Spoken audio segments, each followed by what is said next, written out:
Okay, so today we're diving into Cuban families. Sounds interesting.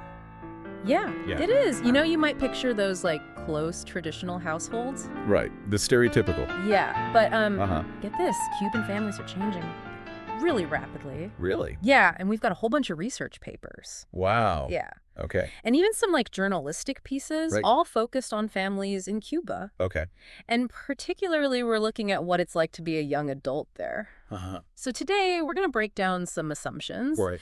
And we're going to explore the real pressures, Okay. opportunities that young Cubans face. Yeah. Because it's not just about what's happening right now. Right. It's about, like, how decades of social and economic changes have impacted families. And Exactly. adds a whole other layer to it.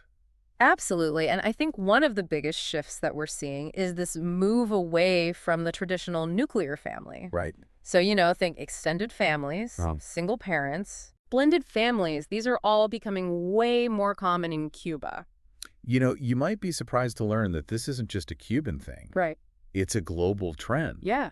And it makes sense when you think about it. Yeah. Because social norms are changing and economic pressures are changing. Yeah, absolutely. For example, a recent UN study found that single-parent households worldwide Yeah. have risen by 25% Wow. in just the last decade. That's a huge number. Yeah, so it really is a global trend. Yeah, it's almost like the definition of family itself is becoming more fluid.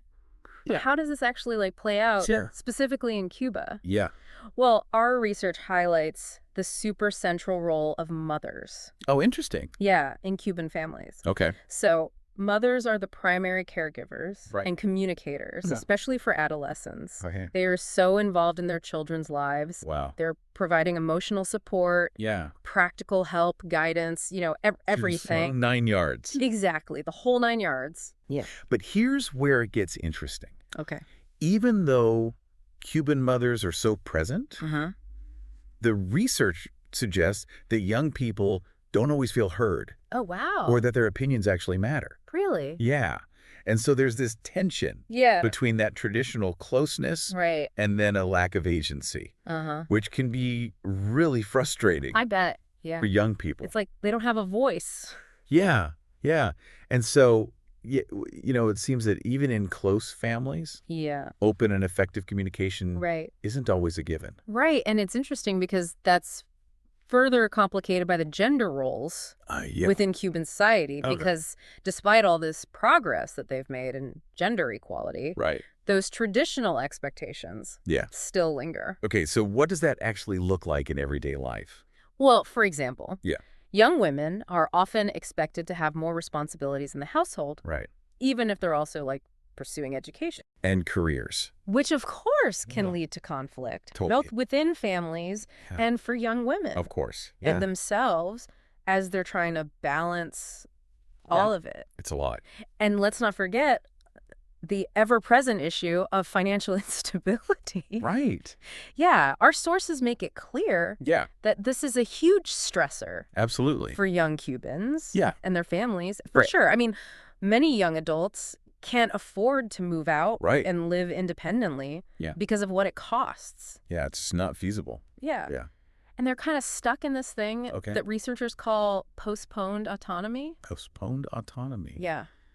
Interesting. They're living with their parents longer than they would like. Yeah. And, you know, it's not just about living with your parent. Right. It's about having to delay these major life decisions Of course, yeah. because of financial factors. And it impacts everything Yeah. from relationships to starting their own families to achieving financial stability. It's like this ripple effect across their lives. Exactly. And this financial pressure is directly tied to the historical events that have shaped Cuban families. Oh, wow. Okay. Yeah, so generations of young Cubans Right. have grown up amidst these huge social and economic shifts, Right. including something called the special period. Right. And for those who might not know, Yeah. the special period was a time of like severe economic hardship in Cuba Right. following the collapse of the Soviet Union. Yeah, back in the 90s. Exactly, in the 1990s. Yeah. And during that time, families really had to adapt to scarcity. Right. And it often meant parents Yeah. and grandparents making these huge sacrifices Right. to support younger generations. So these weren't just like abstract economic changes. Right. They were really felt by the people. Exactly. It had a very personal impact on families. Yeah, and it's almost like a collective memory. That continues to shape how families function today. Absolutely. And that brings us to this really interesting concept of a sacrificial culture. A sacrificial culture. In Cuba. Okay. Yeah. Our sources note that a lot of young Cubans feel this deep sense of obligation to their families. Right. They feel a debt to those who made sacrifices for them. Uh-huh. And it influences their decisions about everything. Really? Yeah, from education to work, even to, like, emigration. It's like they're carrying the weight of their family's history on their shoulders. Exactly. And this sense of obligation adds another layer of complexity to the choices that they face. Right, because it's not just about what they want. Exactly. It's about this feeling of responsibility. Right. They're at these life crossroads. Relationships, education, work, family. And it's not just about their individual preferences. Right. These choices are tied to social and economic realities. Exactly. And they often involve tough trade-offs and delayed milestones. Yeah, absolutely. And to make things even more complex, we can't ignore the impact of the COVID-19 pandemic. Right, because the pandemic amplified all of these challenges and put additional strain on families. Especially young people. Yeah. For example, one study found that over 60% of young Cubans reported increased caregiving responsibilities. Wow. During the pandemic. That's a lot. Yeah, and it impacted their ability to work or study. So we're seeing this collision of long-term trends and sudden shocks. And it really raises questions about how Cuban families and young people will adapt and move forward. It's a fascinating situation because while our sources give us a good picture of what's happening now, they also raise questions about the future. And that's where it gets really interesting. Like, how might these changing family dynamics and the pressures on young people shape Cuban society in the long run? Right. Will we see new social contracts between generations? Yeah. How will traditional values evolve alongside these changing family structures? Big questions. Yeah, these are questions we'll need to grapple with for sure as we try to understand the future of Cuba. And that's what makes this deep dive so interesting. Right. It's not just about the facts. Yeah. It's about these new avenues of inquiry. Right. And understanding the human stories behind the data. Exactly. Because at the end of the day, these aren't just statistics. Right. These are real families. Yeah. Real people grappling with real challenges. Sure. Making choices that will shape their lives. Yeah. And the future of their country. Now, we've talked a lot about the external forces shaping families. But what about the internal world of young Cubans? Right. Like, what are their hopes and dreams for their own relationships and families? Yeah. That's what we'll explore in part 2 of this deep dive. Okay. We'll unpack how young Cubans are navigating love relationships and starting their own families. I'm really looking forward to that. Yeah. It'll be fascinating to see how those external pressures and internal desires intersect. Me too. Stay tuned for part 2. Yeah. Where we continue our exploration of Cuban family dynamics. We'll uncover how young Cubans are finding their own path to love and family in this evolving social landscape. It's going to be good. Welcome back. We've just explored how social and economic forces are reshaping Cuban families. So now let's shift our focus to the individual experiences of young Cubans navigating love and relationships. You know, when we think about young people and relationships, we often picture those like classic milestones, you know, falling in love, getting married, starting a family. Like the traditional path. Exactly. But in Cuba, things aren't quite so straightforward. That's true. One of the first things you'll notice is that consensual unions are much more prevalent than formal marriages. Really? Yeah. Especially among the younger generations. So instead of rushing to the altar, a lot of young Cubans are choosing to build their lives together without that legal framework. Exactly. It makes you wonder what's driving that shift. Yeah. Is it about like rejecting the institution of marriage? Right. Or is it something else? Well, the research suggests it's a mix of factors. Okay. Practical considerations play a big role. Okay. Remember that postponed autonomy we talked about? Yeah. Many young Cubans are facing real economic limitations. Right. It's tough. So, you know, imagine trying to save for a big wedding or even just setting up a household together. Right. And you're barely making ends meet. Yeah, that's a lot. It can feel impossible. So it's not necessarily that they're anti-marriage. It's Right. more that they're adapting to the circumstances. Exactly. Choosing a path that feels more attainable. Yeah. And over time, Cuban society has become more accepting of consensual unions. Okay. So there's less stigma attached to that choice. So it reflects a broader shift Yeah. in social norms. It's not just about the economics. Right. That's a really important point. Yeah. It shows how those social and economic factors are really intertwined in shaping these relationship choices. For sure. But there's another layer to this. Okay. The continued importance of family Right. in Cuban culture, even as the structure of families is evolving. That's right. The values of love, loyalty, and support are incredibly strong, Yeah. even if the traditional nuclear family model is less common. Okay, so then how does this sacrificial culture we discussed play into their views of relationships? Well, imagine growing up and seeing your parents and grandparents making huge sacrifices to provide for you. Yeah. That creates a strong sense of responsibility. Right. And it makes you want to honor those sacrifices by making choices that benefit your family, even if it means putting your own desires on hold. So young Cubans might feel pressure to prioritize their family's needs over their own romantic aspirations. Yeah, that could be a lot to carry. Yeah. That's a lot to balance. And it leads to some really challenging dilemmas. Like what? Well, for example, we know that many young Cubans dream of emigrating. Right. Often to find better economic opportunities. Yeah, that makes sense. But then how do you reconcile that desire with the pull of family ties? It's a tough decision. Yeah. Do you leave your loved ones behind to chase your own goals? Or do you stay in Cuba and potentially sacrifice some of your dreams? Those are really tough choices. Yeah, and they're made even more complex by the changes happening in Cuban society. So young people are trying to figure out where they fit in to this evolving landscape. Exactly, and there's no easy answer. And then how are these changes playing out differently across generations? Well, the research highlights a growing generational divide. Really? When it comes to relationships and family. So what are some of the key differences? Well, younger Cubans seem more open to delaying traditional milestones. Okay. Like marriage and parenthood. It is. They're more focused on personal growth and exploration.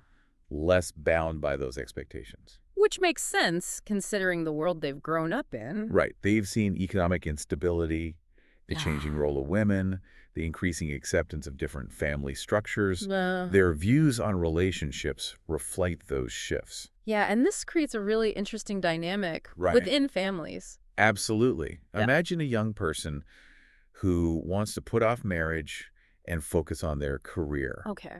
And their parents are urging them to settle down and start a family. Yeah. It's a clash of values and expectations. It's like a microcosm of the broader changes happening in Cuban society. It's fascinating. So what does all this mean for young Cubans trying to find love and build relationships? Seems like they're facing this incredible mix of pressures and possibilities. They're trying to balance personal aspirations with family obligations. Right. And all while navigating a society that's transforming. It's a complex equation. It really is. But it also speaks to their resilience. Absolutely. They're finding ways to make it work. Yeah, they're adaptable.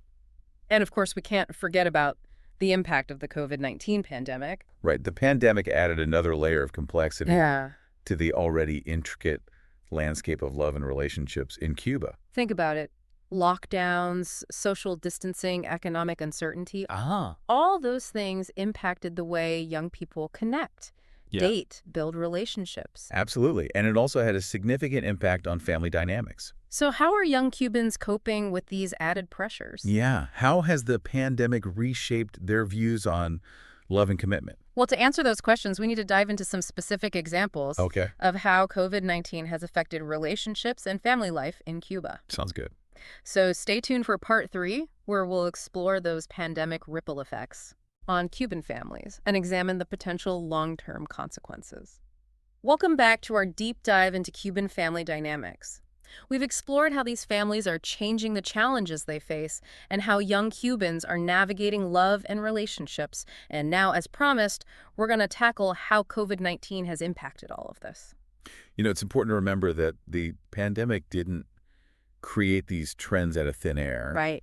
It really acted as an accelerant, intensifying these existing pressures and vulnerabilities that that were already present. So it's like COVID-19 threw a magnifying glass on the existing fault lines. Precisely. Within families and society. Yeah, and one of the most immediate impacts, as you can imagine, was the economic fallout. Right. Cuba relies heavily on tourism, Uh-huh. and when travel restrictions hit, the economy took a major blow. Wow. This meant job losses, reduced incomes, increased financial strain on families, which were already facing economic challenges, as we've discussed. And we know that financial stress can put a huge strain on any relationship. Oh, absolutely. Did our sources find evidence of this playing out in Cuban families? Absolutely. Yeah. The added burden of economic hardship definitely amplified conflicts and tensions within relationships. Right. For many couples and families already struggling to make ends meet, the pandemic really pushed them to a breaking point. It's heartbreaking to think about. Yeah. On top of the economic struggles, there were also the lockdowns and social distancing measures. Right. How did those impact the way young Cubans connect and build relationships? That's a really interesting point. Our sources suggest that the pandemic forced young people to get creative. Okay. And rely more heavily on social media and online platforms to meet and interact. So in a way, COVID-19 accelerated the shift towards digital dating that was already happening in many parts of the world. Exactly. And this raises some fascinating questions about the future of dating and relationships. Yeah. Will these digital connections translate into lasting in-person bonds? Yeah. Or will the pandemic have a lasting impact on how young people approach intimacy and commitment? It's hard to say for sure. Those are questions we can't answer for sure yet. Right. But it makes you think about how technology and isolation might reshape our ideas about connection in the long run. It's definitely something to keep an eye on. Yeah. And while we're talking about the pandemic's impact, let's not forget about the changes within the home. Okay. Our sources highlighted the increased burden of caregiving that many families face during lockdowns and school closures. Right. It's easy to forget that for many families, managing childcare and education on top of work responsibilities became a full-time job in itself. Exactly. And as you might guess, this burden often fell disproportionately on women who traditionally shoulder more of the caregiving responsibilities in many cultures, including Cuba. Unfortunately, yeah. So it sounds like COVID-19 might have exacerbated existing gender inequalities within families. That's a key takeaway from the research. It's crucial to recognize that the pandemic's effects weren't felt equally across all demographics. Right. Existing social and economic disparities meant that marginalized groups, including women, were often hit the hardest. It's a stark reminder that even in times of crisis, the most vulnerable among us often bear the brunt of the hardship. Yeah, it's a tough reality. It makes you wonder, what are the long-term implications of all these pandemic-induced changes? Will Cuban family dynamics ever return to a pre-COVID normal? Well, as you know, we don't have a crystal ball. Right. But the research does offer some valuable insights into potential future pathways. Okay. One possibility is that some of the changes we've seen, like the increased reliance on digital connection and the renegotiation of gender roles within families, will become more permanent fixtures of Cuban society. It's like the pandemic forced a reset, pushing families to rethink some of their assumptions about how things should be done. Exactly. Yeah. Another possibility is that the pandemic will lead to a renewed appreciation for the importance of family and close relationships. Right. After all, when the world feels uncertain and isolating, it's natural to turn to those we love for support. Yeah, it reminds us that even amidst all the challenges and changes, family remains a powerful source of resilience and strength. Absolutely. So while the long-term impacts of COVID-19 on Cuban family dynamics remain to be seen, this deep dive has given us all a framework for understanding the complexities at play. We've explored the historical context, the economic pressures, the evolving social norms, and the individual stories of resilience and adaptation within Cuban families. We've also acknowledged the disruptive force of the pandemic and the many questions it raises about the future. Exactly. And as we wrap up this deep dive, we want to leave you with this thought. The future of Cuban families, like families everywhere, is a story that's still being written. It's a story shaped by individual choices, societal forces, and those unpredictable twists and turns that life throws our way. And within these families, we see reflections of broader social and cultural shifts happening all around the world.